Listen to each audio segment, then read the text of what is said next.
Irmãos queridos, graça e paz, com temor e tremor na noite deste dia do Senhor. A nossa meditação será sobre o céu.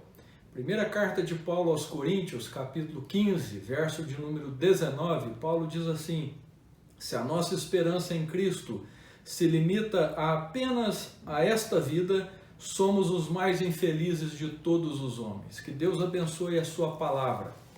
Meus irmãos queridos, eu suponho que você tenha pensado sobre o céu neste dia do Senhor, mas também suponho que você não pensou da maneira que você deveria pensar.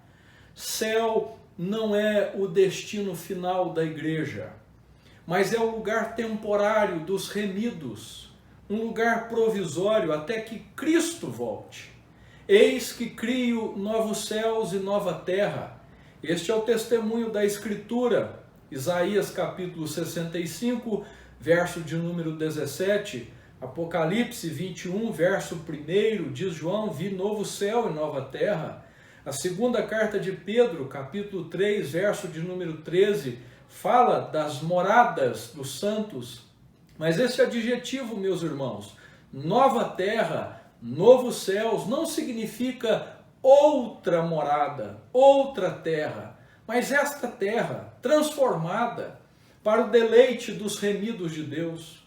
Os puritanos, por exemplo, foram homens muito bem-sucedidos espiritualmente, porque eles pensavam e discutiam acerca do céu. É interessante observarmos que estes homens aprenderam das Escrituras não só a viver bem, como também a morrer bem. Todos nós, de 40 anos para cima, começamos a pensar no céu. Somos recomendados por Salomão, o homem mais sábio da sua época, o inquiridor. No livro do Eclesiastes, no capítulo de número 12, versículo 1, a lembrarmos do nosso Criador enquanto somos jovens. Quanto mais velho ficamos, mais o assunto sobre o céu se torna favorito, dileto para o nosso coração. Tem dito, igreja, que há pessoas com a mente tanto lá no céu que elas não têm nenhum benefício para a terra. Mas eu creio o contrário. Eu creio que há sim gente que tem mente tão aqui e agora que elas não teriam nenhum benefício para o céu. Jesus foi o que mais falou sobre o céu. A sua mente estava embevecida com o céu. Mateus capítulo de número 6, João capítulo de número 13, de número 14, Jesus descreve as glórias que ele tinha junto com o Pai e também da glória deste lugar. Seus discípulos o seguiram neste pensamento. Leia o capítulo 3 de Paulo aos Colossenses, leia também o primeiro capítulo da sua epístola aos Filipenses, ou as duas cartas de Pedro, que trabalham assim, de maneira clara, o assunto céu. O livro do Apocalipse, por exemplo, tem 22 capítulos e o céu é mencionado 50 vezes. Eu estou convencido, igreja, de que nós não temos pensado no céu como nós deveríamos. Nos envolvemos tanto com as responsabilidades do agora, como de pais, de mães, de professores, de estudantes, de patrões, de funcionários, de credores e devedores. Pensamos mais nos nossos problemas, nas nossas dificuldades, sonhos e ideais do que nos céus. Então, contrariando aquilo que é verdade a nosso respeito, vamos pensar um pouquinho sobre os céus na noite deste dia. Se vamos para o céu, precisamos pensar nele. Muitos de nós passamos mais tempo pensando no que está dentro da nossa geladeira, no que iremos fazer semana que vem, ou mês que vem, ou em nossas férias, ou o que iremos fazer quando esta pandemia acabar. Todos nós deveríamos pensar mais no céu. Precisamos, irmãos, ter uma mentalidade mais celeste. Se você faz uma viagem, você procura saber tudo sobre o lugar, sobre onde ficar, o que fazer, o que tem lá, o que você vai relacionar ou com quem se relacionar, como chegar. O que a Escritura diz acerca do céu? Primeiro, que você só irá para lá, você só estará lá por meio de Jesus. Atos 4, versículo de número 12, não há salvação fora de Jesus. Não tem como você ter o passaporte para o céu, senão através de Cristo. Ele é o autor da nossa salvação. Hebreus capítulo 5, verso de número 9. A Escritura também afirma, em segundo lugar, que o céu é um lugar habitado por Jesus. Sim, o Deus homem. Salmo 24, versículos de número 7 a 10. 1 Timóteo capítulo 3, versículo 16. Jesus ressuscitou em glória e em carne e foi assunto aos céus. Ele adentrou aos portais eternos. João capítulo 20, João capítulo 21, Atos capítulo 1, versículos de número 9 a 11. Em terceiro lugar, a Escritura afirma que o céu é um lugar real.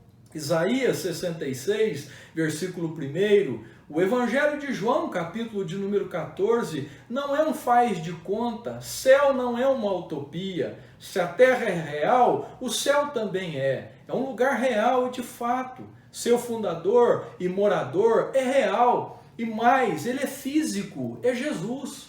Em quarto lugar, a Escritura afirma que o céu é um lugar de esplendor, um lugar de glória inexplicável, inimaginável. O local tem que estar à altura do seu morador, à altura de Cristo. Paulo, em Colossenses capítulo 1, versículos 15 a 19, fala acerca do caráter de Jesus. Apocalipse 5,13, todos cantam glórias a Ele, tributam a Ele louvor, sabedoria e riqueza, a Ele que está sentado no trono. Paulo teve um privilégio ímpar de captar algo do lugar, mas não de explicar. Paulo teve uma contemplação das nesgas de Deus, mas em 2 Coríntios capítulo 12, ele diz que não foi capaz de descrever a grandeza do céu, o esplendor e a glória dos céus. O profeta Ezequiel, no capítulo 1, ele fica aturdido, ele fica embasbacado diante da glória excelsa, do esplendor inexplicável e inimaginável.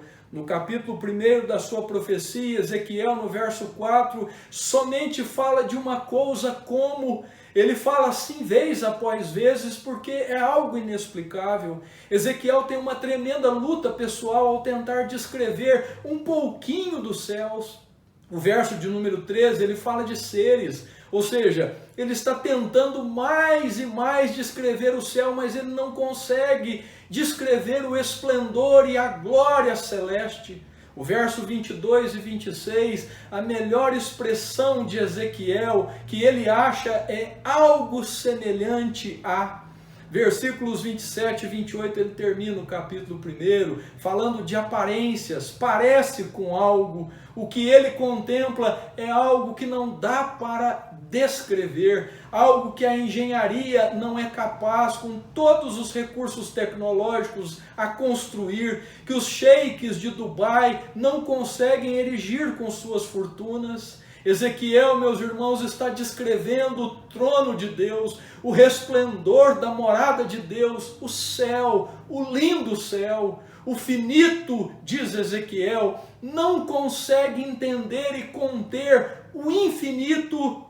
Todavia, não é uma mensagem secreta, um código Morse que só os teólogos podem decodificar. O objetivo do profeta Ezequiel é demonstrar o esplendor e a glória inexplicável e inimaginável do trono de Deus, da glória de Deus para o povo da aliança. Céu, lindo céu, um lugar de glórias indizíveis, reais, mas inexplicáveis. É para onde iremos. É para onde estamos indo. Em quinto lugar, a Escritura afirma que o céu é um lugar grandioso. Não é uma vilazinha, não é uma cidadezinha, é um lugar de miríades, isto é, de maior número possível de anjos. É uma expressão sem conjuntura matemática. leia Hebreus capítulo 12, verso 22, leia Judas, o verso 14, São Paulo, Nova York, Los Angeles, provavelmente uma das maiores cidades do mundo, é periferia, é uma ruazinha apenas diante da cidade quadrangular. Será uma megalópolis de primeiríssima grandeza, só a cidade santa. Talvez a sua casinha tenha 70 metros quadrados ou alguns 1000 metros quadrados. Talvez a sua fazenda tenha alguns alqueires ou alguns hectares, mas o céu é bem melhor, o céu é bem maior. Em sexto lugar, a Escritura afirma que o céu é um lugar de comunhão real. Isso deveria nos fazer vibrar, porque nós vamos ver João Calvino, sim, nós vamos encontrar com o Martinho Lutero, com o Agostinho, nós vamos ver Paulo e, pasme, igreja, nós vamos contemplar ele, Jesus Cristo. Hebreus capítulo 12, verso de número 23. Lá, meus irmãos, é um lugar de comunhão factual, real. Não haverá Coreias do Norte e do Sul, não haverá ONU, não haverá Greenpeace, não haverá OMS, não haverá cercas, muros de separação, muros de lamento, não haverá criminosos, não haverá barreiras culturais, raciais, não haverá inveja, não haverá ira, não haverá ódio, não haverá ciúmes. Você estará num lugar onde todos se amam como amam a si mesmos. Jonathan Edwards, ao estudar, ao escrever sobre a primeira carta de Paulo aos Coríntios, capítulo 13, disse que o céu é um mundo de amor. O que a igreja não é, IPT, o céu é. Pense nele. O que a sua casa não é, o céu é. E por último, em sétimo lugar, as Escrituras afirmam que o céu é um lugar onde não há problemas, onde não há lutas. Em Gênesis 47, a primeira pergunta de Faraó para o patriarca Jacó é estranha: quantos são os teus anos? E a resposta do patriarca é mais estranha ainda, porque ele diz a Faraó: 130 anos e cada um deles horrível.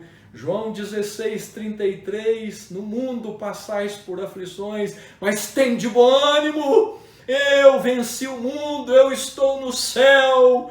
Jó 5, versículo de número 7, o homem já nasce em tribulação. Salmo 90, versículos de 1 a 10, Moisés descreve a transitoriedade da nossa vida fugaz debaixo do sol. Nesse mundo, igreja, temos momentos desagradáveis, mas no céu não teremos. Lá todas as coisas que causam tristeza a você serão extirpadas, porque lá é um lugar onde não há lutas, não há problemas, não haverá mais lágrimas, tristezas, provações, morte, porque é céu. Apocalipse 21:4, João diz que ele enxugará dos nossos olhos toda lágrima.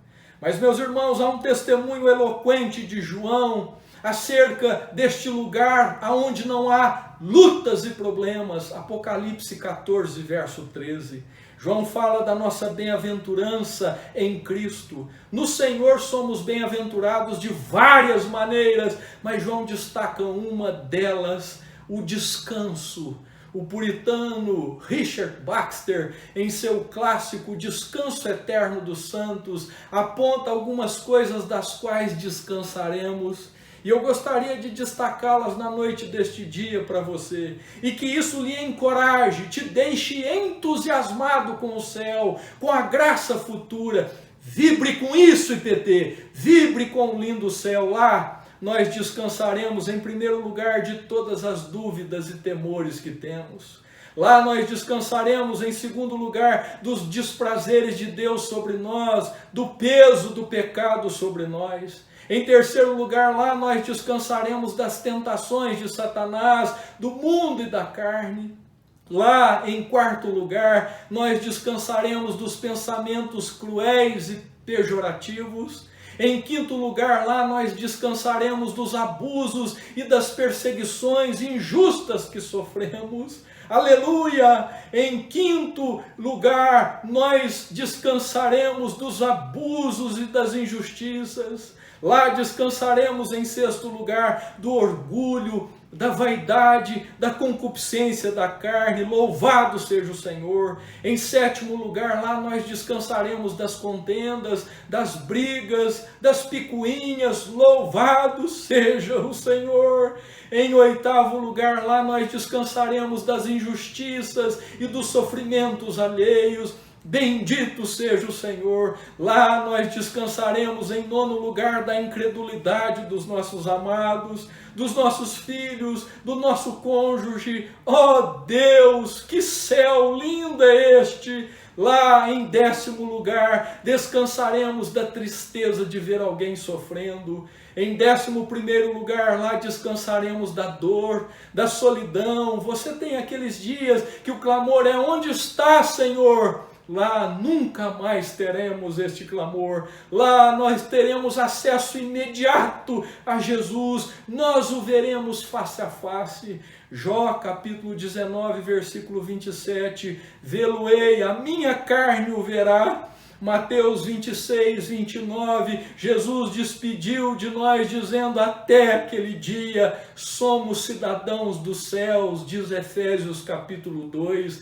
Então devemos pensar lá no céu, como diz Colossenses capítulo 3. Eu termino: todo dia, IPT, que eu e você temos vivido fora do inferno, é uma dádiva do céu. Nós não merecemos isso, é glória, é graça sobre graça. Creia no que a Bíblia diz acerca do céu, Igreja Presbiteriana do Brasil em Taubaté. Se o céu é o que a Bíblia descreve, viva vibrando. Quando enfim chegar o dia da vitória do meu rei, eu por sua imensa graça lá estarei. Saiba de algo, IPT, se você quer fazer bem aos seus amados, ao seu lar, à sua família, se você quer de verdade, IPT, ser de utilidade máxima para o Senhor Jesus, eu lhe encorajo a pensar muito mais acerca do céu, do lindo céu. Lembre-se, em Jesus você tem uma herança incorruptível, 1 de Pedro, capítulo 1, verso 4. Em Jesus os sofrimentos do presente não podem ser comparados com a glória por vir, Romanos 8, 18. Se você foi ressuscitado com Cristo, busca as coisas do lindo céu, Colossenses capítulo 3. Deixe-se encorajar com aquilo que a Bíblia diz acerca do lindo céu, porque se a sua esperança neste mundo se limita apenas a esta vida, você é muito infeliz. Viva agora mesmo, IPT, diariamente como um cidadão do lindo céu. Céu, lindo céu, sou herdeiro com Cristo. Oh, que glória! Uma abençoada semana para você, meu irmão.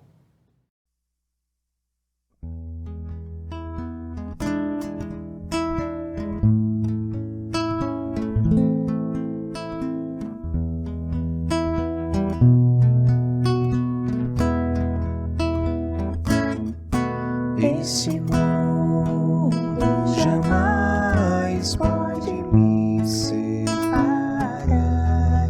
dos valores celestiais que eu vou receber. Meu tesouro e esperança estão no meu novo lar. Sou herdeiro com Cristo, vou com Ele.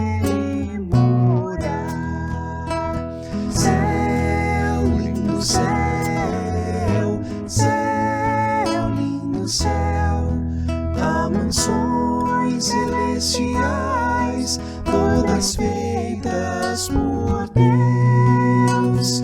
Céu, lindo céu, céu, lindo céu.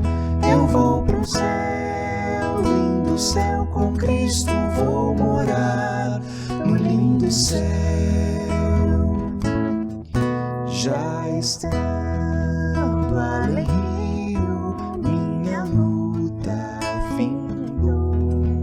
eu não temo mais pecado, pois Jesus me lavou. Oh, que glória! subida das alturas dos céus. Cantarei a linda história do Cordeiro de Deus. Céu, lindo céu, céu, lindo céu, há mansões celestiais, todas feitas por Deus. Céu, lindo céu, céu, lindo céu, eu vou pro céu, lindo céu, com Cristo vou morar no lindo céu.